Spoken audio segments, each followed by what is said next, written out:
எங்களோட முன் நாட்களை காட்டிலும் எங்க பின்னால உள்ள நாட்கள் நல்லா இருக்கட்டும் ஆண்டவரே, ஆசீர்வாதமா இருக்கட்டும். யோபுவோட முன் நாட்களை காட்டிலும் பின்னால உள்ள நாட்களை நல்லா நடத்தின ஆண்டவர், எங்களோட பின்னால உள்ள நாட்கள் நல்லா இருக்கட்டும் ஆண்டவரே. நல்லா இன்னும் கொஞ்சம் சத்தமா ஜெபம் பண்ணுங்க, இன்னும் கொஞ்சம் சவுண்டா ஜெபம் பண்ணுங்க. ஆண்டவரே, எங்களோட முன்னால உள்ள நாட்களை காட்டிலும், நாங்க முன்னால செஞ்ச ஊழியத்தை காட்டிலும், முன்னால செஞ்ச பிசினஸை காட்டிலும் எங்க பின்னால உள்ள நாட்கள் ஒரு ஆசீர்வாதமா இருக்கட்டும் ஆண்டவரே. அது ஒரு அற்புதமா இருக்கட்டும் ஆண்டவரே. ஸ்தோத்திரம், ஸ்தோத்திரம். ஜெபத்தை கேட்டதுக்காக ஸ்தோத்திரம். இயேசுவின் மூலம் ஜெபிக்கிறோம் பிதாவே. பின்னால உள்ள நாட்கள் எப்படி இருக்கும்னு இன்னொரு வசனத்தை கூட வாசிக்கலாம். ஏசாயா தீர்க்கதரிசன புஸ்தகம் 64ஆம் அதிகாரம் 4வது வசனத்தை எல்லாரும் வாசிப்போம். விசுவாச வார்த்தையா வாசிப்போம். ஏசாயா தீர்க்கதரிசன புஸ்தகம் 64ஆம் அதிகாரம் 64ஆம் அதிகாரம் 4வது வசனத்தை வாசிக்கும் போது, தேவனே உமக்கு காத்திருக்கிறவர்களுக்கு நீர் செய்பவைகளை நீரே அல்லாமல் உலக தோற்றம் முதற்கொண்டு ஒருவரும் கேட்டதும் இல்லை, செவியால் உணர்ந்ததும் இல்லை. அவைகளை ஆண்டவர் நம்ம பின்னாட்களை எப்படி நடத்துவார்னா, யாருக்குமே செய்யாத அற்புதத்தை நமக்கு செய்வாராம்.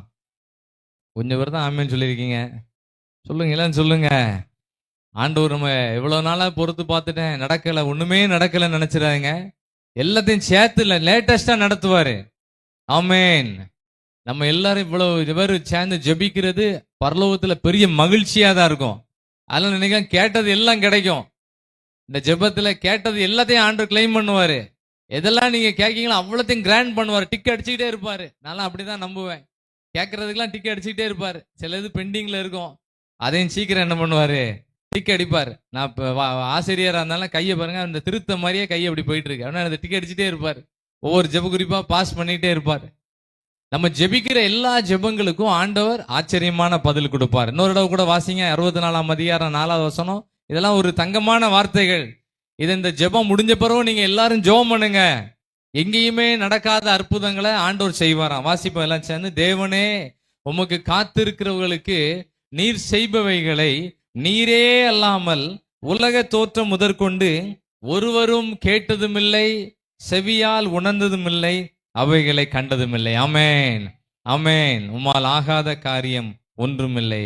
ஆகும், எல்லாம் ஆகும். முன்னாட்களை காட்டிலும் பின்னால உள்ள நாள் எப்படி இருக்கும்னா நல்லா இருக்கும். இதுதான் விசுவாசம். யார் இந்த வார்த்தையெல்லாம் அறிக்கை பண்றீங்களோ அவங்க வாழ்க்கையில எங்கேயுமே நடக்காத அற்புதம் நடக்கும். இந்த யோபுவோட வாழ்க்கையில எங்கேயுமே நடக்காத அற்புதம் நடந்துச்சு. இந்த ஜெப வேளையில இருக்க உங்களுக்கு எனக்கும் அப்படிதான் கர்த்தர் செய்வார். ஆமேன், ஆமேன். ஒரு கவி பாடலாமா? ஆகும், எல்லாம் ஆகும், உம்மாலே தான் எல்லாம் ஆகும். ஆமேன்.